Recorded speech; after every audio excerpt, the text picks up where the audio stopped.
Welcome to Boy Time Podcast. We're gonna get litty time, yeah.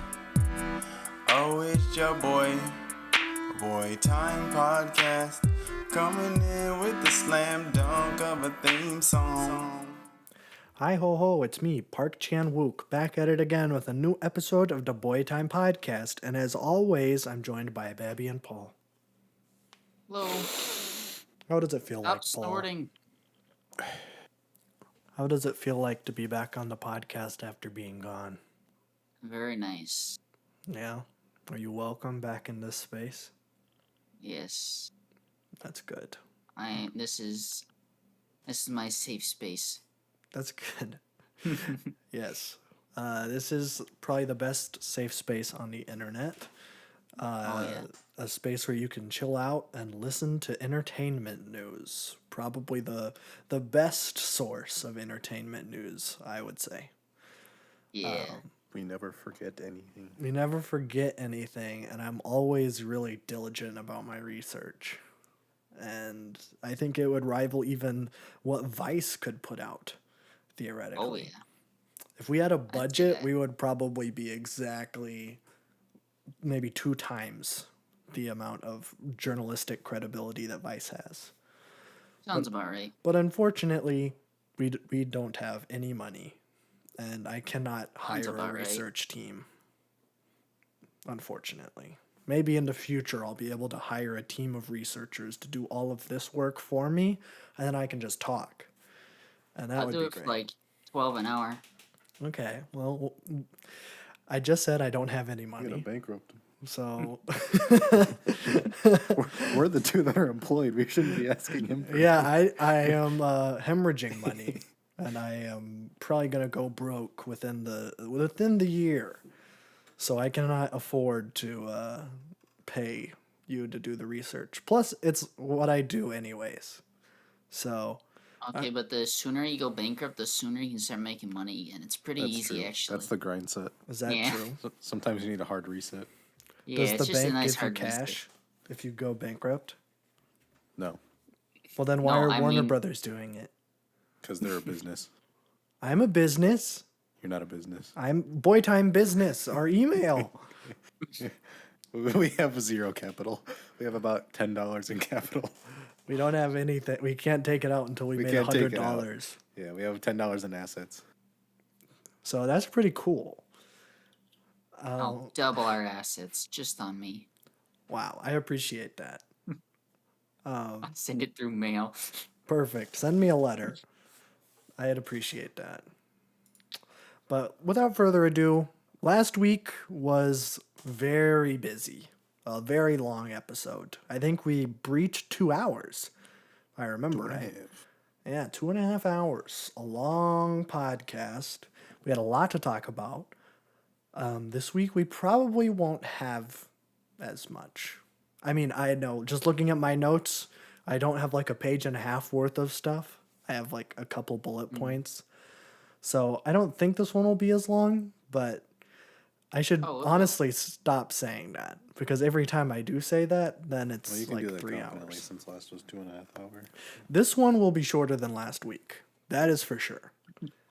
But we have not gotten anything huge. We don't have to go over Gamescom or there was a lot of Warner Brothers shenanigans last week that we had to talk about. Don't have anything of that really. We do have something that Warner Brothers did, and I guess we'll get into that as we start gaming, as always. Warner Brothers has trademarked Big Chungus Yo. for use in video games. What? So if someone wants to make a fan Big Chungus game, they are do no that. longer allowed to do that. Warner Brothers owns the rights to Big Chungus.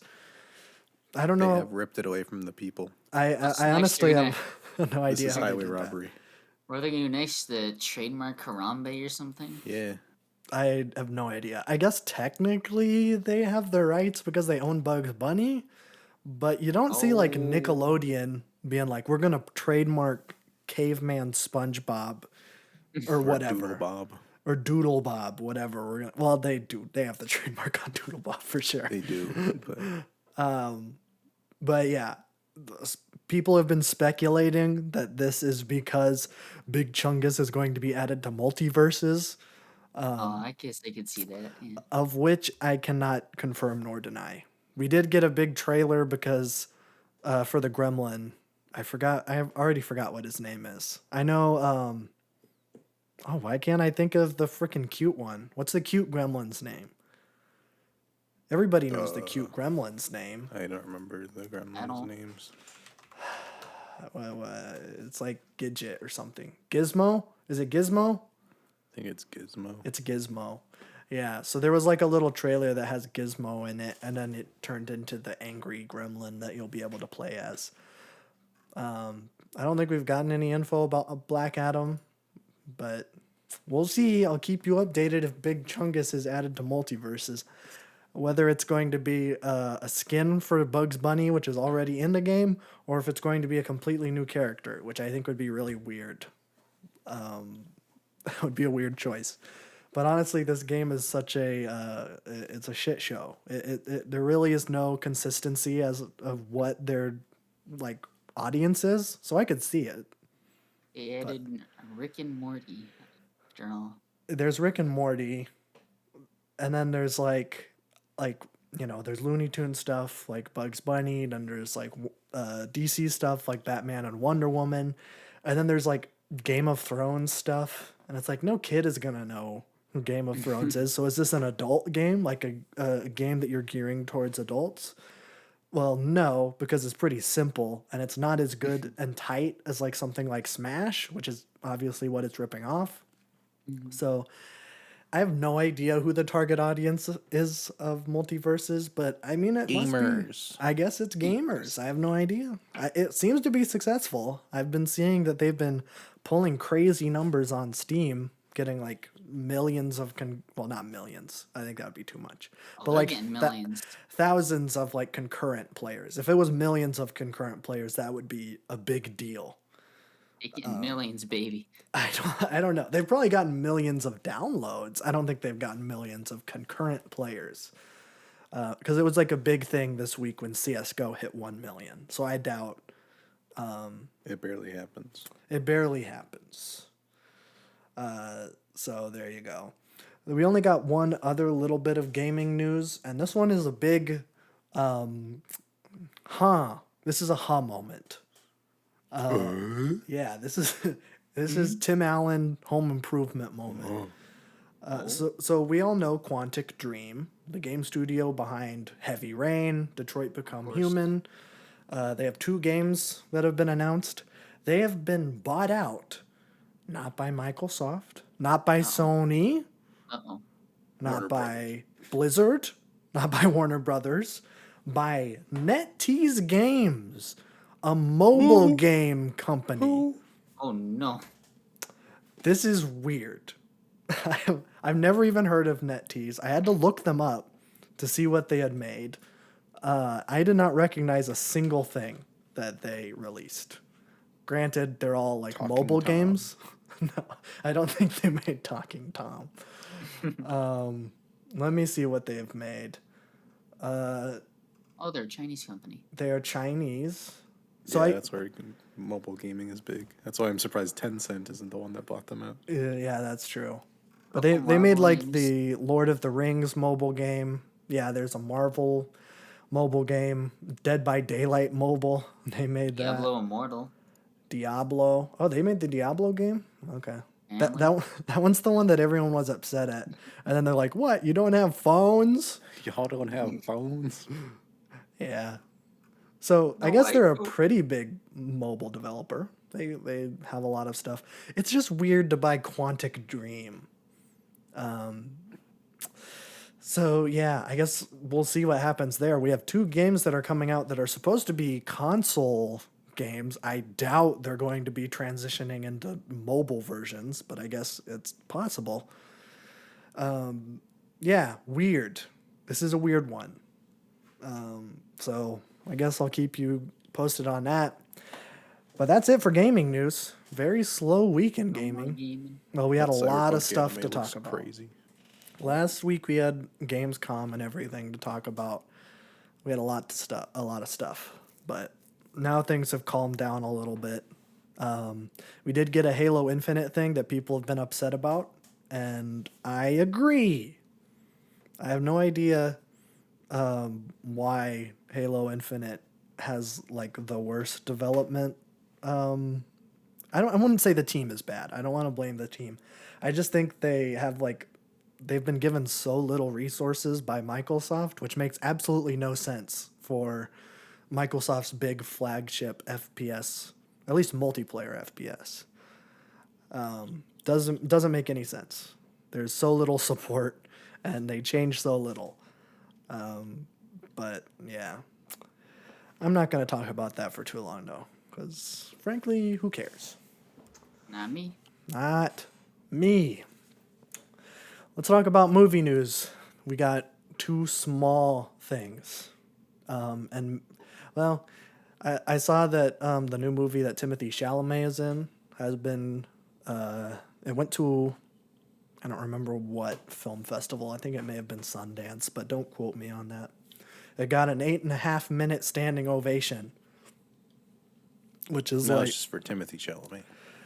I have no idea what movie it is, who's making it. I just saw that he's in it, and then he did an interview after that, and he was like, "Yeah, the world is like a disaster right now. Like everybody who feels like that everything is worthless. Yeah, everything's like about to fall apart. I can feel it in the air." It's like, okay, Timothy Chalamet's in his Joker era. He's just Yo, He is, but he's hot, so I don't care. he, he's just very sad, which I can't blame the man. Sad But- boy hours. Yeah, sad boy hours. Let me see what movie it is. It is Bones and All. Bones. Bones and All. That's the movie. It's been funny because apparently the movie, it's some like, I don't know if it's foreign. It just sounds like a French movie to me, but it's like a story about a cannibal, and it's like a romance between someone and a cannibal who I think is played by Timothy Chalamet. That just sounds like a weird avant-garde French movie to me. I'll watch it. I won't. I might. I don't know. We'll see. We'll see if it hits American theaters. Oh, it better. Looking forward to it. Yeah. Oh, we'll see. But that wasn't anything that I was going to talk about. The most important thing, actually, I'm going to bring up the least important thing first, because I think more people need to know about this. The original, I think, Korean Old Boy is going to be re-released in theaters, restored and remastered next year. This is maybe my favorite foreign movie.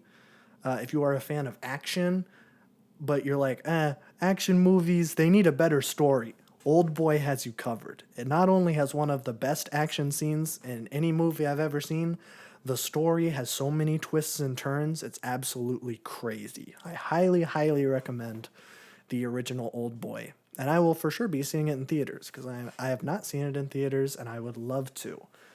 So, very good movie. That's coming out. But, that sucks. Nobody cares about Old Boy. What's more important is that Nicole Kidman's AMC ad is getting a squeakquel. Let's go. Yes! I'm so excited. Every time I go into an AMC theater, I just love Nicole Kidman being like, "It's crazy. It's so wonderful being in AMC theater. You gotta love it. In a place like this, heartbreak can feel good." I'm like, "Oh, thank you, Nicole Kidman. You are speaking my truth." So they announced that she's getting a squeakquel, and it's going to have a vastly different tone than the first one. So only uphill from here, I guess. So look forward to that. I frankly can't wait, even though I don't have an Nice. AMC theater near me. So I'm not going to be able to see it anyways, but that's okay. Now let's move on to show news. We have some controversy. This is so scary. I hope nobody's a fantasy fan. This is a good time to be a fantasy fan. I'll say that.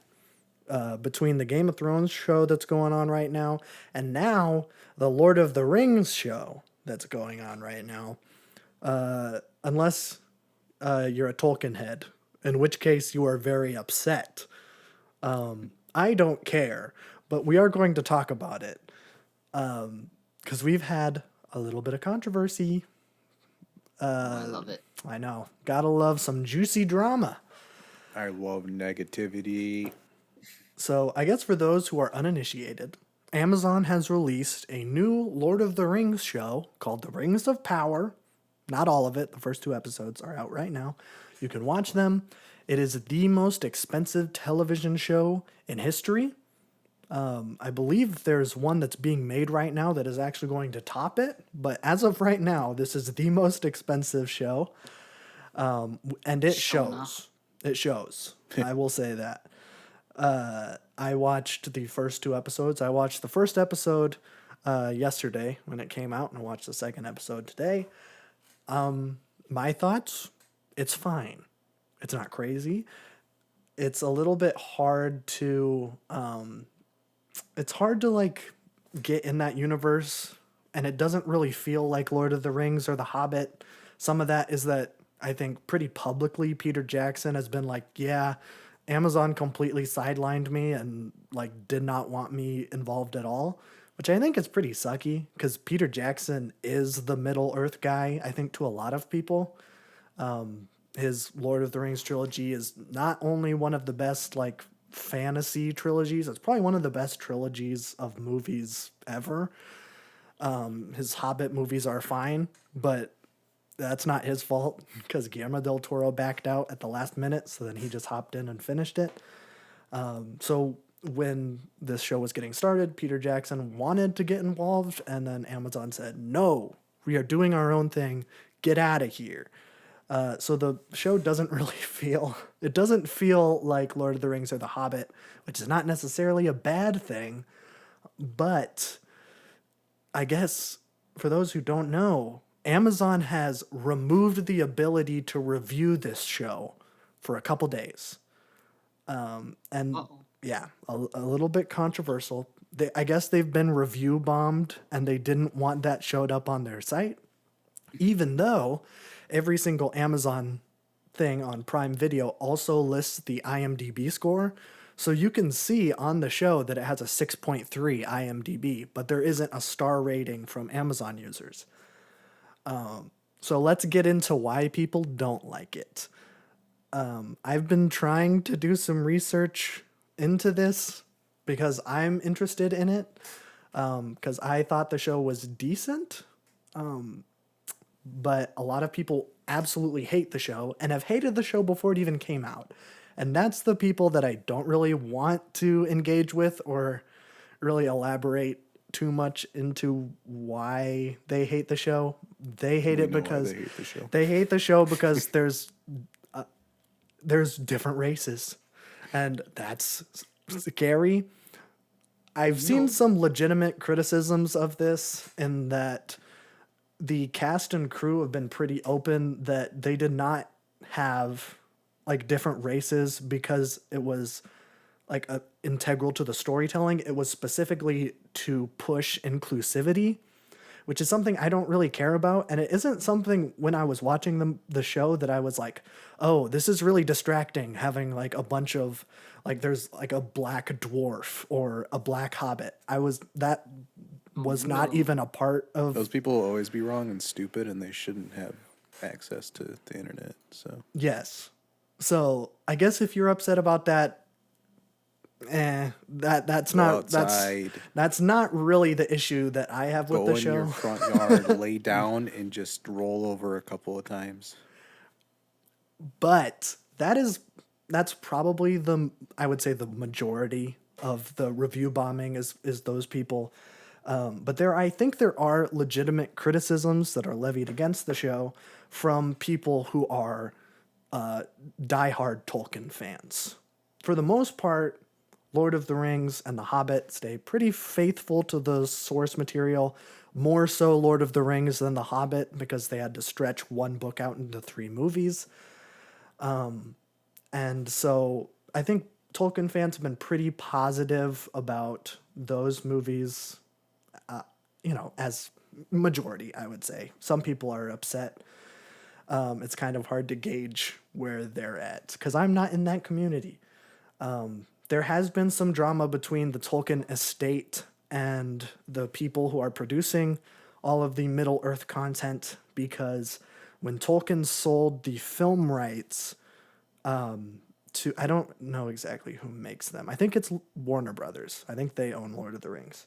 When Tolkien sold the film rights to them, he didn't know anything about film contracting or anything. So Warner Brothers kind of like screwed him out of it.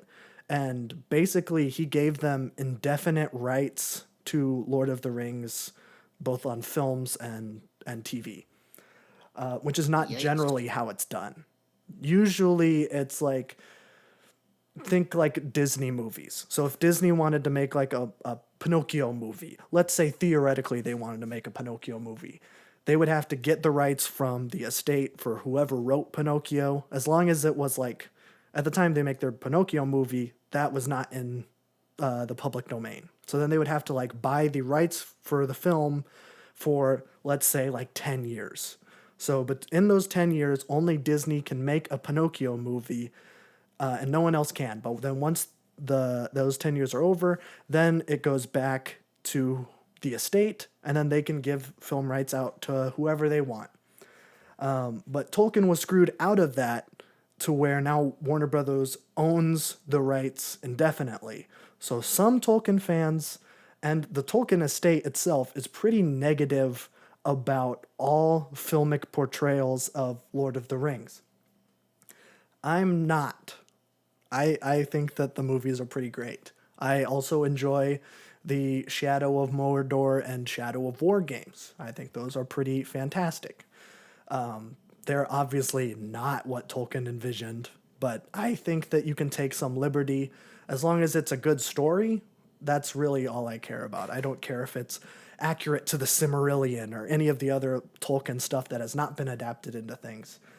But this show is not adapted from the Silmarillion or any of the other Tolkien works. It is specifically adapted from footnotes of Fellowship of the Ring, which means that they didn't have a lot of material for stuff to write about.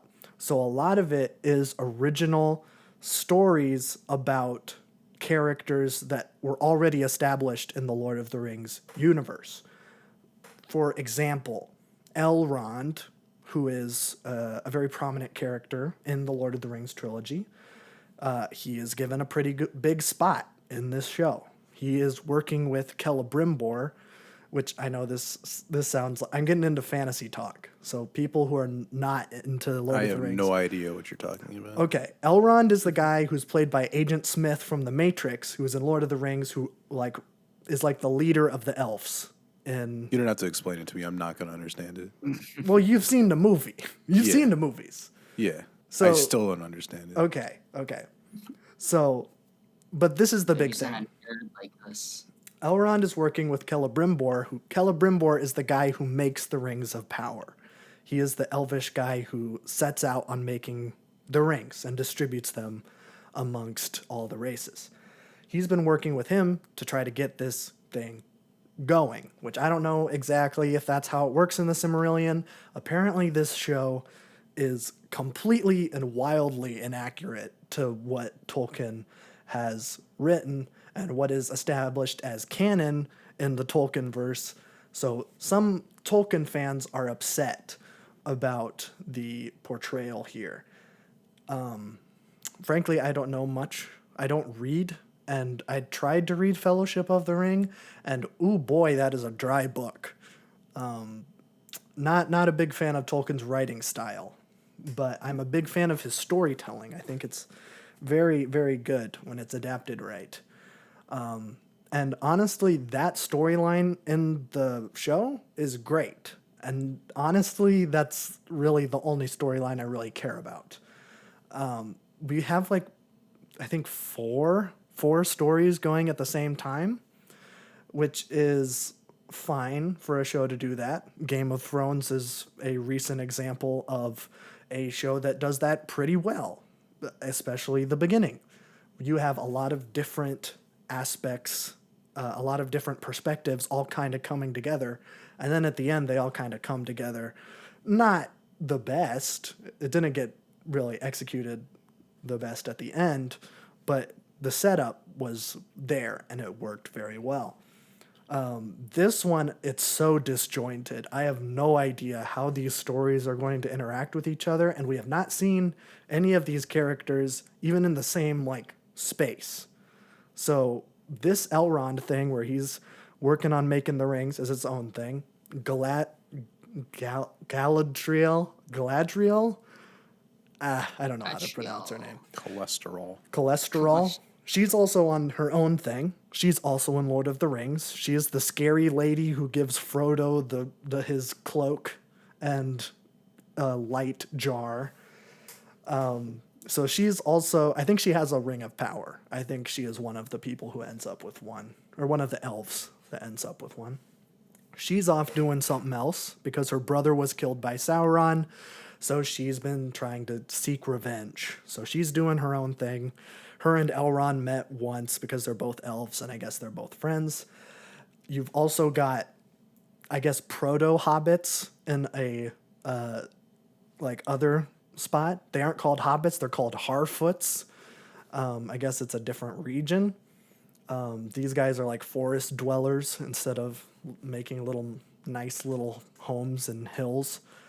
So then they're doing their own thing. There's like this guy who fell out of the sky.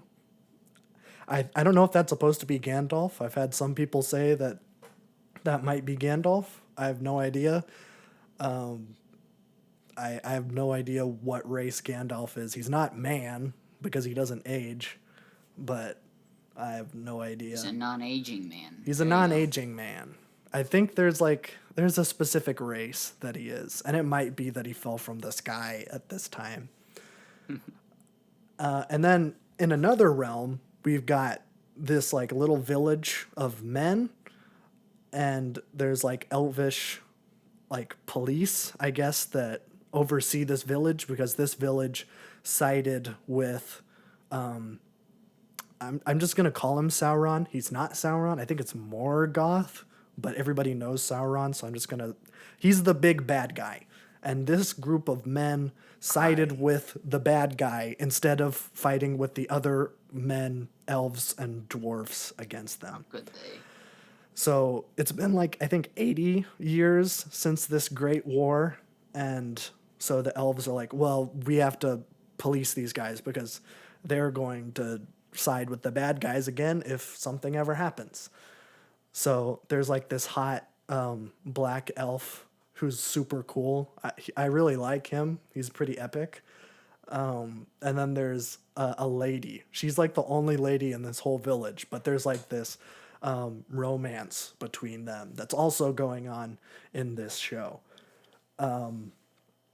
So I think those are all the big ones. I think those are the 4 ones that are really big.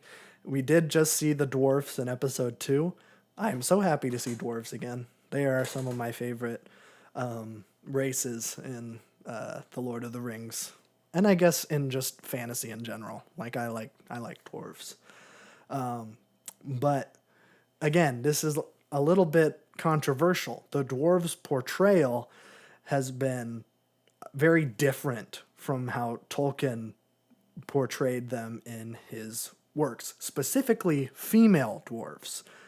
Tolkien wrote that female dwarves are basically indistinguishable from male dwarves. They all dwarves have beards and long hair. They're equally as strong. They both work in the mines and smithing. In the show, the female dwarves have like no beard. They have like a little bit different body shape. So they're very different. They're very different looking visually. which I can see some people being upset about. But honestly, you kind of need some variety. Otherwise, it's just to the unsuspecting eye, it's just a room full of dudes. Because not everybody's gonna know that Tolkien was like, nope, all of these genders are the same in dwarves, pretty much. But there you go. Honestly, my thoughts on the show, now that we've gotten through all the controversy and stuff, some of it is, I guess, fine. If you're upset that it's different from the Tolkien stuff, whatever. I don't care as long as it's a good story. The thing is that it's not really. I think this show has a bad case of Detroit Become Human syndrome, where one story is really interesting, and I like to see that one. But then there's also like 3 other tertiary stories that I've already seen before. It's like, okay, Gladriel is doing a revenge story. Got it. Seen that before. Okay, Epic Black Ranger guy is doing the same exact story that happened between Aragorn and, oh frick, I had her name earlier today. In the Lord of the Rings, like Aragorn is dating a female elf, and there's a lot of tension between that. And so we've already seen that in Lord of the Rings, so we don't really need to see that again. The Hobbit stuff, I guess, is fine. It's whatever. I guess it's in a time before Bilbo went off and did his adventure into Hobbit, in The Hobbit. Hobbits were like pretty adamant that like, okay, you do not leave. We stay here. We are safe. We do not interact with any other races because we are self-sufficient. In fact, we hide from other races. So like, but then Bilbo kind of went out and did his adventure in, I guess, There and Back Again. And so then they're like, okay, well, he's really cool. He did this epic adventure and he has all these cool stories. So then that kind of opened the door for Frodo to do his thing. But so at this time, it's not really interesting because all of them are like, stay inside. You are dumb for leaving, you dumb baby hobbit. Stop leaving all the time. Watch the kids and drink tea and have second breakfast. And then Gandalf shows up. I guess, I don't know. I think he's just credited as the stranger right now, so who knows who he is. But I'm really just interested in the Elrond and Celebrimbor stuff, because I am very interested in how the rings were made. I guess I'm not really interested in how the rings are made. I think it's just the best story that is being told, and the guy who plays Elrond is pretty dang good. I really like his performance so far. He's really likable, which Elrond in Lord of the Rings is not. So it's a nice little twist to be like, oh, okay, so this guy was cool once, and then he was mad because his daughter was dating a human. So there you go, Lord of the Rings show. I probably won't bring it up again until it is over. Okay. Until the season 1 is over. Me. But there you go. There's your Tolkien history and Lord of the Rings stuff. But speaking of fantasy, we got some news about House of the Dragon, which is the Game of Thrones spinoff. Honestly, this show is really good. I saw the second episode. I think I was pretty positive about the first episode last week. Second episode was even better. It's crazy. I'm not going to say it's as good as Game of Thrones right now, but it's honestly up there. But we got some sad news. One of the co-showrunners, Miguel Sapochnik, I'm butchering that name. They left House of the Dragon season 2. And that's unfortunate because I'm really liking the direction this show is going. He's being replaced by Alan Taylor, who directed a couple episodes of Game of Thrones and Boardwalk Empire, which is pretty good. But he also directed Terminator Genesis and Thor Dark World. Let's go. Eesh. That's either it's good stuff or, some of the worst stuff in their respected franchises. So who knows how that's going to go. Apparently, this show is going to drastically change in a couple episodes and do like this huge time skip. So we'll see. I'm excited. We're recording this on Saturday. So tomorrow, the new episode of House of Dragons is going to be out, and I'm very excited to watch it. So, yeah, there you go. That's actually it for news this week. I think the biggest thing was that Lord of the Rings thing. So, there you go. I'm going to throw it over to Babby for music. I actually have a couple music things, but Babby's probably already going to talk about it. You say that every time, and then I usually never then do. you do. But we'll see if this week is I different. think you're going to. You better. Yeah, That's a I lot guess of we'll pressure. see. Not as big of a week as last week, which is, understandable. Next week, though, we'll go over that. But next week is the big week. Okay. But this week we got 2 things that are like one's an EP and one was an album that released on like a Tuesday. So kind of a weird release schedule. Okay. But we got, let's start with Cry a Lot or Sarah Bonito, whatever strikes your fancy. The Icarus EP came out. 6 songs, technically 5 songs. It's very short, very sweet. We did get Labyrinth single earlier this week, but I mean, the whole thing came out, so it doesn't really matter. I did listen to it beforehand, but I think in the context of it, it's pretty good. But yeah, 5 tracks.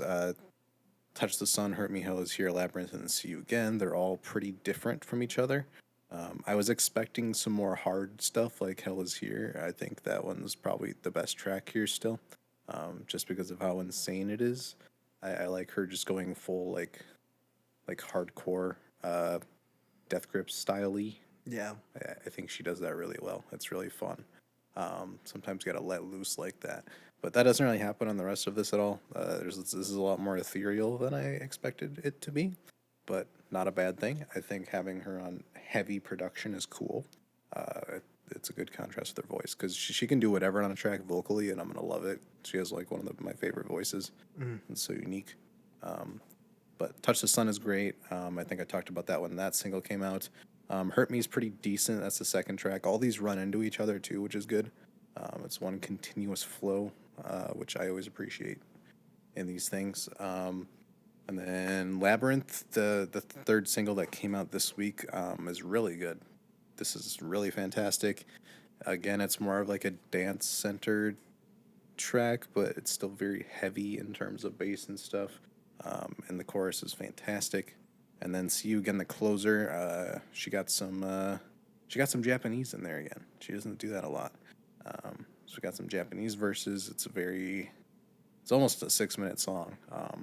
Very atmospheric towards the end here.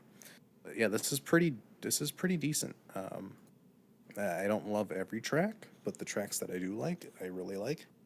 This is a cool little side project for her. Overall, I don't think it's better than any of Kara Benito's stuff. What? But this is a cool little solo experiment for sure. I think Hell Is Here is one of the best songs this year, bars. But I think Labyrinth is probably my second favorite here. That song goes hard. So check that out if you're interested in Sarah Bonito over really heavy and distorted production. That's a very niche thing. But Yeah. there's something for everybody. Kenny Beats dropped I guess this is technically his debut solo album, since he makes a million albums with other people. He hasn't had an actual album. So he dropped this on Tuesday, I think. Louis, 17 songs, 33 minutes. This is fantastic. I would definitely recommend this.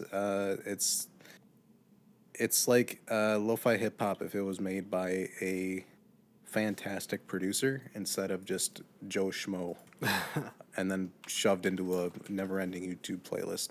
Yeah. You can tell his range here. He's a multi-instrumentalist as well, so you get live drums on here. I think he has people like Mac DeMarco and stuff helping on guitar as well. Yeah, this is so, it's a very therapeutic, relaxing experience. There's some harder hitting beats on here, but for the most part, it's very, very organic for a hip hop instrumental album. There's some samples and everything, obviously, but there's such an open and natural quality to a lot of this here. Tracks flow together really great. We got Slow Tie on here. We got Peggy. We got Dijon. We got Mac DeMarco. We got Vince Staples. A whole bunch of people. But there's no like verses. I think Peggy does ad libs on one track and does like probably 4 or 2 bars of a verse, and then dips out. So it's mainly an instrumental album, but it still adds things to it. Quite nice. This is great. Kenny Beats is one of the best producers out right now, and I'd say he's a chameleon. He can do pretty much anything well. He works with so many different artists and does so many different styles of production, where you can tell it's a Kenny Beats beat, but it's always gonna be different every time. This has more of a cohesive experience to it. But yeah, this is really great. Check it out. Okay. Louis. What else we got? Let me go back to my playlist. I think those are the only 2 new releases that I listened to this week, although there is a new Freddie Gibbs song. Haven't listened to it yet because I'm lazy and stupid. I don't know if there was anything else. I think that's probably it right now. That's it? Yeah, next week, though, we have a whole lot. What do we got next week? We got Ari Lennox. New album comes out next week. She dropped an EP this week before the album. So a lot of new Ari Lennox stuff. So I'm excited for this. Dreamville is all of a sudden popping out of the woodwork. They just had the JID album come out, and that's a massive success. And now they're having their big R&B star drop. So TDE is just raging at this point. They need to let SZA drop again. Their best rapper is gone, and they're barring their R&B artist that everybody loves from dropping music. And then Dreamville's like, our best artist just dropped his best album, and now Ari Lennox is coming back literally 2 weeks after. But I'm excited for this. Shea Butter Baby from 2019 was pretty cool. Not my favorite R&B album, but I still think there was some really good tracks on it. But yeah, I'm excited for this one. I'll definitely be checking that out. What else we got next week? We have Jockstrap. Their new album comes out next week as well. We heard Concrete Over Water in our Summer Songs video. I really like that one. So I'll be checking this out as well. I don't think we'll have a reaction for it, but I will give my thoughts on it. Okay. I think there's more. There is more. I think Nav's coming out next week as well. Yes. And Yeet is also coming out next week as well. And John Legend is also coming out next week as well. What the frick? We gotta do a new John Legend reaction. God, no. What? You don't like soul music? I'd love to do a Nav reaction. Nav reaction? I think John Legend's one of those where it's like, it's so commercial. Yeah. That it's like, it kind of kills the vibe for me. Yeah. I mean, I'd rather listen to, who's the guy? John Batiste? Is that the guy who won Album of the Year? I think so. That was pretty good. I like that one. But, I feel like it's just too commercial. Yeah, I don't mind John Legend on anything, but I don't want to either. sit down for a full album, really. No, yeah. I like him all right. It's fine. Yeah. But we also have a lot of other new things that are coming out. So Freddie Gibbs announced the release date for his new album, Soul Sold Separately, that comes out September 30th. This is not the Madlib collaboration. That one's going to be coming at a later date, I suppose. I'm waiting for that one, personally. But this one should be good, I think. It's Freddie Gibbs' album. These are usually pretty good. There's an insane producer list on here. Cover art's kind of garbage, but, sorry. But I'll be listening to that. Excited for that one. Marina Sawayama's Hold the Girl comes out September 16th. I think she's been teasing this one for a majority of the year, so that one's coming out very soon. Gorillaz announced that their new album, Cracker Island, that's the name of the album. Oh, that's the name of the album? That's awesome. That's great. They were doing, Static Channel, I think was the name of what they were doing, and I think they switched it. So I think this is a completely different project, actually. So, but this comes out February 24th next year. But they, okay. Officially announced it. Obviously, Cracker Island's on it. They just had a new song with Tame Impala and Booty Brown. I have not listened to that one yet.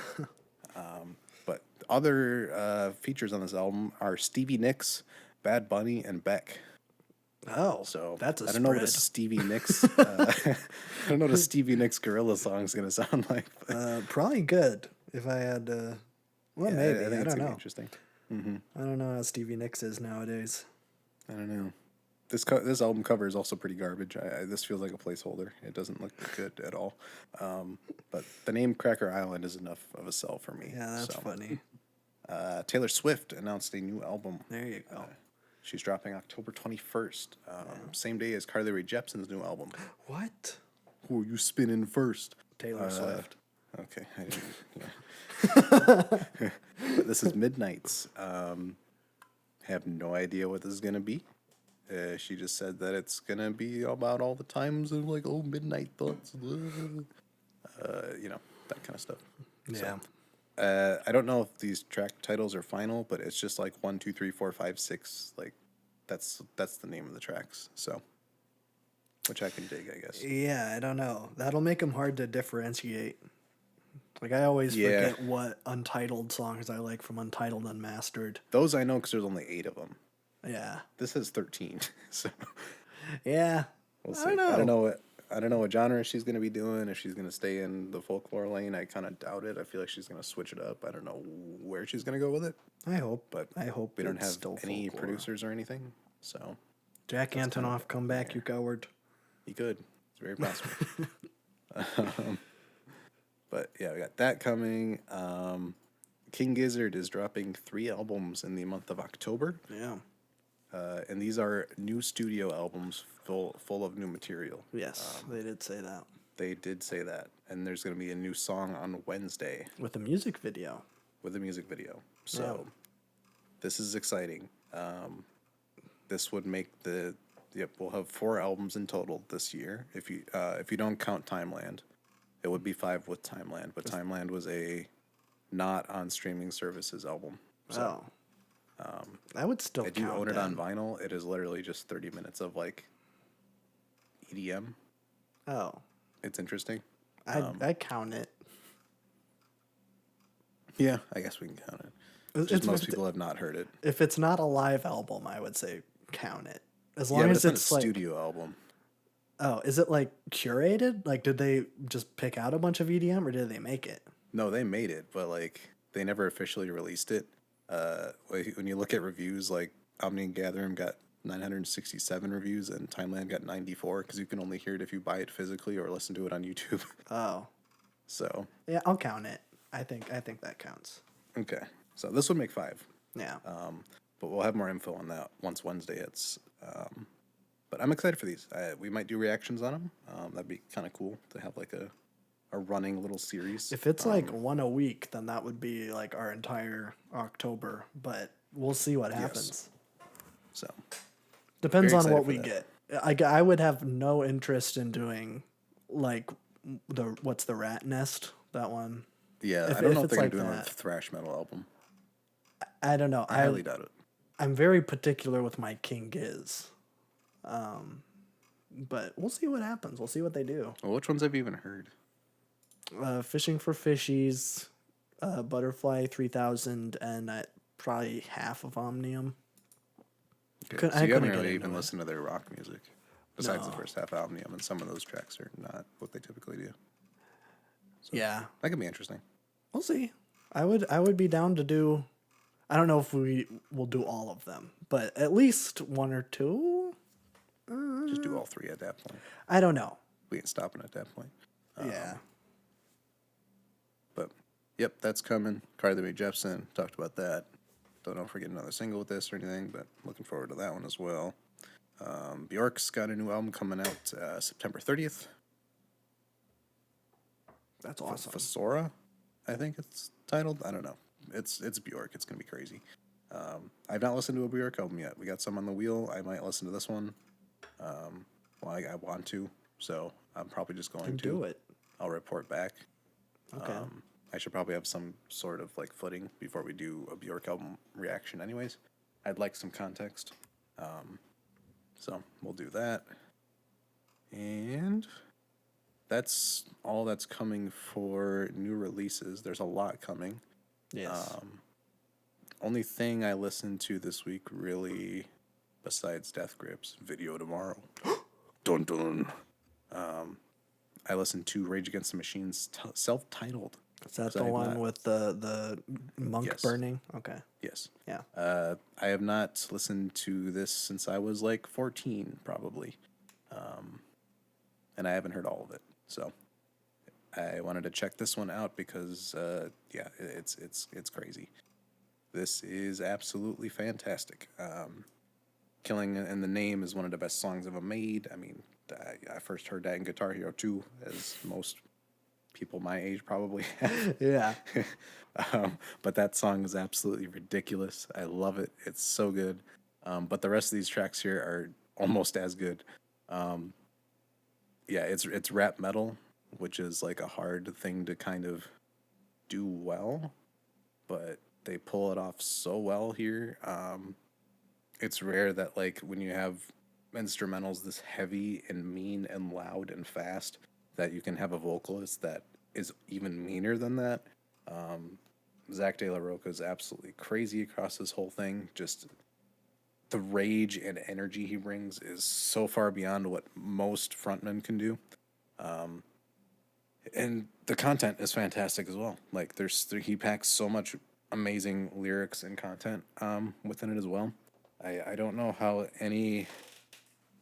I don't understand I don't like when Rage Against the Machine got political comments that were popping up like a couple years ago. Yeah. Well, they were You'd have to be pretty literally deaf. I think it was because weren't they like pretty like they were very vocal about COVID stuff. And that's when people were like, "Oh, remember when Rage was apolitical?" It's like, "No.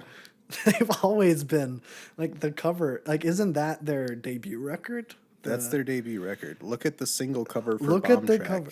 Yeah. It's they've always been very, very prolific. So I don't know how anybody got that out of that. Those people I don't understand. There was like a U.S. congressperson who was like, "I'm no longer listening to Rage Against the Machine." I'm like, They "Dog, weren't are listening. against you."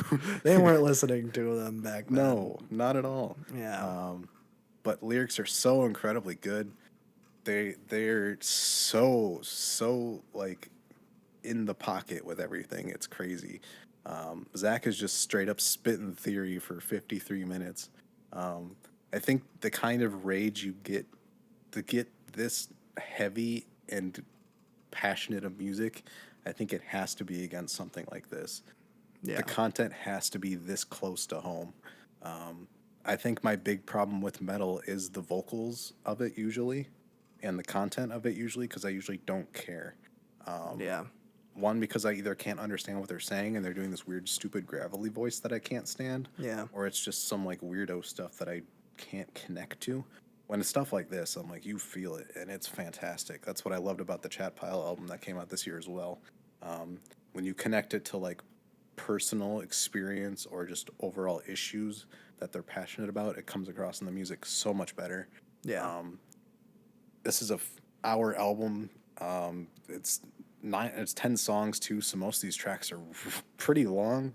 I don't know if this is how it typically went, but the shortest song is literally the first one, and it's 4 minutes.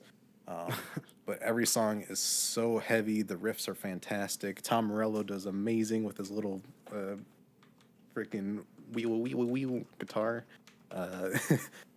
Like one of the most unique guitar players. But the bass player on this album as well absolutely kills it. Having a slap bass in these heavy of mixes just like is so good. But yeah, I mean like Bomb Track's a fantastic start. Killing in the Name obviously is absolutely perfect. Take the Power Back's fantastic. Talking about the American education system. I don't know how people misunderstood this stuff. He's literally screaming at you. Like, it's so insane how people missed this. I don't know if they missed it or if they just never listened to it, and then they're like, "Oh, they're political now," without even like knowing who they I'm gonna were. stray on that side. Okay.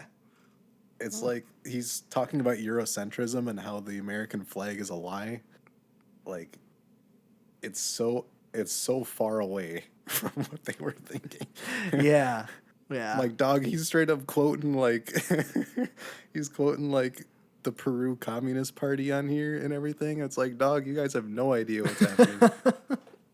Yeah. It's amazing. I love it. So I'll probably go through the rest of their catalog. I've heard bits and songs from their other records. I haven't listened to the full thing of it, but like Bulls on Parade, obviously, and Testify and that kind of thing I've heard. But they seem like they have a pretty clean streak across all these of being like pretty critically acclaimed and universally loved. But as a debut album, man, like this is one of the best debut albums out there. Yeah. One of the heaviest albums I've ever heard. It's so fun to listen to. It's therapeutic in a way as well. I mean, they don't have a lot of records, right? They don't. I think they only have 3 or 4 studio albums. That's crazy. Yeah. They have like such a like cultural presence still. Yeah. Yeah. Yeah, they have 4 albums. And most of them came out in the 90s. This last album was in 2000. That's crazy. Wow. Yeah, check it out. It's. I feel like most people have probably heard some Rage Against the Machine songs, but diving into the actual album and taking it is just so good. Fantastic. I don't know if I've heard a Rage Against the Machine song. I don't know where I would be where I You've would probably hear a Rage heard- Against the Machine song. You've probably heard Killing in the Name. Okay. Or parts of it, at I'll least. have to listen to it after we stop recording to see. Yeah. But yeah. It's crazy that I listened to that song when I was like 9, or even younger probably, because it was Guitar Hero 2, so it was probably like 2007. And then Guitar Hero 3 had Bulls on Parade, which again is kind of crazy to hear that in a video game. Yeah. I think they put Testify in Guitar Hero 5 as well, so you could battle Tom Morello in Guitar Hero 3. There's an What? epic meme about it. You can kill him? You can kill him. He just does his little whammy guitar. Wee, wee, wee, wee. And then all these years later, it gets recycled into that weird meme, Yeah. like the Chinese like weird Little stick figure inspirational guy. videos. I don't know what they are. I have no idea. It's a deep cut, and I love it. So I think that's it. Yeah. Great. Oh, wait, are the Emmys going on right now? Yes. Oh. I think One- Obama won or something. He did win. Let me see if Saul won. I need to see this. This is live news. Live reaction. Woo, wee, woo, wee, woo, woo. Jeez. Deadline.com sucks.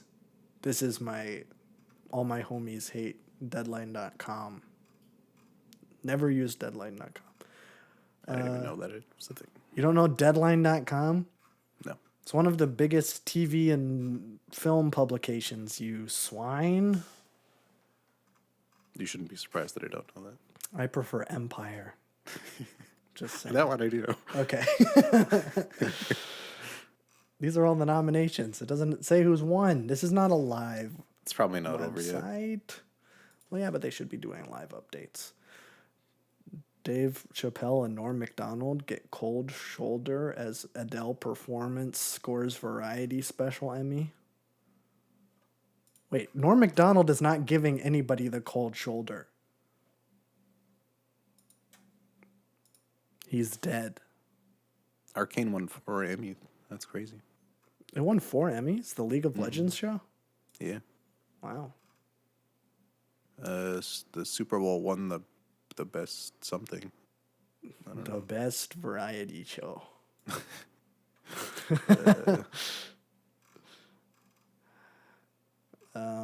This is 1 second. This is a lot of dead air, but we have to see if Saul won. Let me go on variety.com. Oh, it did. I already know it did. It probably did. Best cast, but This is not laid all- out very intuitively. No. Outstanding commercial.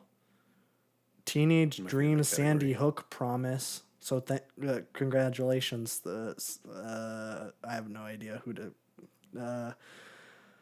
Outstanding directing. Hey, Peter Jackson. We were just talking about him. Great job. You won a directing Emmy for the Beatles documentary. Good Great job. Great job.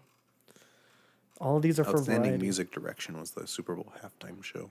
Oh, okay. That's interesting. All of these are for variety series, and I don't really care about that. I wonder if they haven't gotten into They did say night one, so I night don't know one. if There's two nights of multiple. this thing. There might be. What the frick? I hate it here. Outstanding short form comedy, carpool karaoke. Let's go. This is that is such a slap in the face. I Think You Should Leave was nominated. That's one of my favorite sketch They comedy gave it to shows Carpool ever, and they gave it to Carpool Karaoke. That's awesome. Oh, I hate the Emmys. All these are like documentaries. Outstanding technical direction work for a series last week with John Oliver. Great job, John Oliver. You did it. Winner for unstructured reality program, Love on the Spectrum US. Great job, Netflix. You beat RuPaul's Drag Race. So, Yeah, they didn't get to it yet. frick. That might be on the second night. Okay. I don't know if we'll talk about Emmys. We'll see if Saul wins. We'll see if Donald Glover wins for Best Comedic Actor, because that's the only thing that Atlanta was nominated for, which is a shame. Cringe. But maybe they're saving all of it for that juicy season 4 that's coming out 2 weeks from now. I don't know. Season 3 was amazing. I thought so. I thought so. Oh, I finished The Boys. Should I talk about that? This is a little late of an addendum, but I can talk about The Boys. This is the after credits. This is the after credits scene. That's the after. I should have talked about this. I should have wrote down. Yeah, I finished it. I watched all 3 seasons. I watched 5 episodes in one day. I think last Friday or maybe last Saturday. It was a fevered haze where all I was watching was The Boys. You don't binge shows, do you? I do not. This show is so flipping good. I love it so much. I when I finished the first season, I was pretty positive, and then I said the second season's pretty slow. After that, man, it is crazy good. It completely switched what they were doing with Homelander. Because, in the first season, Homelander is the bad guy. What if Superman was bad? And like an attention-seeking baby. By the time it's season 3, he's full on, very obviously an allegory for Trump and conservatism. Homelander at one point dates a literal Nazi. And I don't know. I know the whole premise of this show just through looking at content. Yeah. So it's so crazy. Man, that season 2 arc is insane. There are so many twists and turns that happen. And then by the time season 3 happens, it's just everyone's in their Joker arc. And it is everyone's crazy. The meme where it's Homelander's around a crowd of people and they're all cheering and then he looks surprised and laughs. That Yes. reaction gif has been going all over the place. He kills someone who just says, "Homelander, you're bad." And then he shoots a laser beam and explodes their head, and then the crowd cheers, literally exemplifying that quote from Trump in 2016 where he's like, "I could walk onto the street, shoot someone, and I'd still win." And I'm like, okay. So they're going blatant with it now. They're really laying it into Trump if Trump was Superman, which in some ways he is. So watch the show. It's really good. Political commentary. I That's will not. biting political commentary. I'm not pro-Trump. I am pro the boys. Yeah, he is. You voted for him in 2020. I did, but what else could I This do? He was gonna win anyways. I was like, I might as well be on the winning team. Too bad he was. Yeah, Average I know. centrist. Average centrist. Yeah. Well, Daddy didn't raise a loser. No, you know what? I put my foot in the sand. I'm like, you know what? Enough is enough. I'm done with all these corrupt politicians. I'm voting for Kanye West. I'm voting for Joe Biden. I'm voting for Joe Biden. No. Kanye West was on the ballot here in Iowa, so That's true.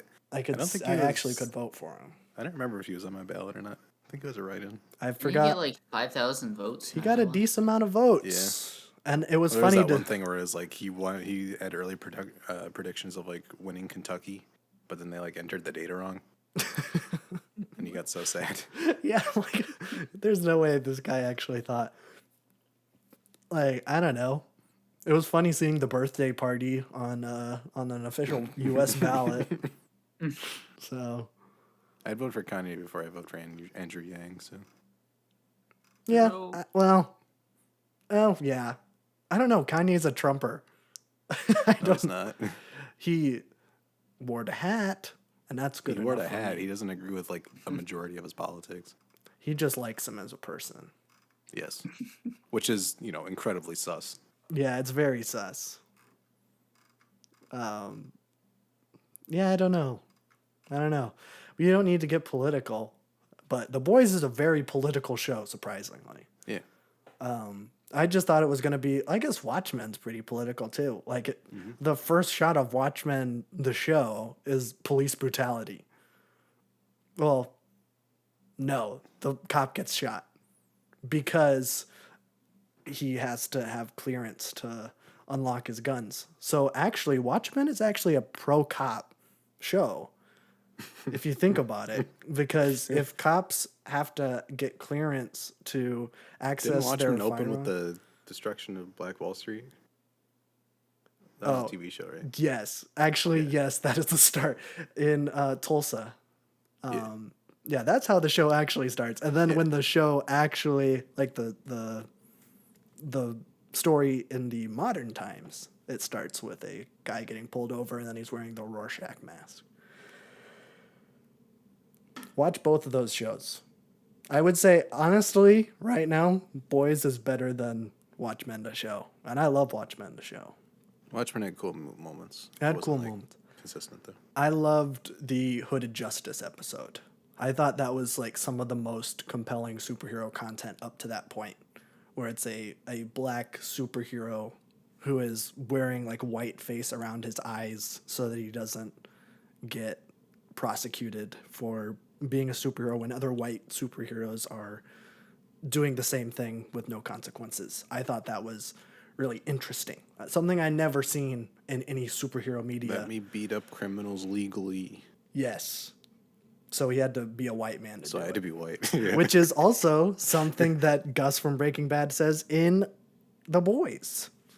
He said, well, actually, no. He says that in Breaking Bad, doesn't he? He says getting upset is a white man's privilege. I think he says that in Breaking Bad. Did you say that? I think so. I think he says that. It's been a while. I've been seeing quotes. It's hard because he plays literally the same character in The Boys. Yeah, he's so just it's the same hard. person. It's hard to differentiate. Which I saw him in The Usual Suspects, where he plays a detective, and he plays the opposite of himself in Breaking Bad. So that was pretty interesting. But he was very young. This podcast has gone off the rails. I'm going to end it here before we start talking about something like controversial, like Lord of the Rings or R. Kelly.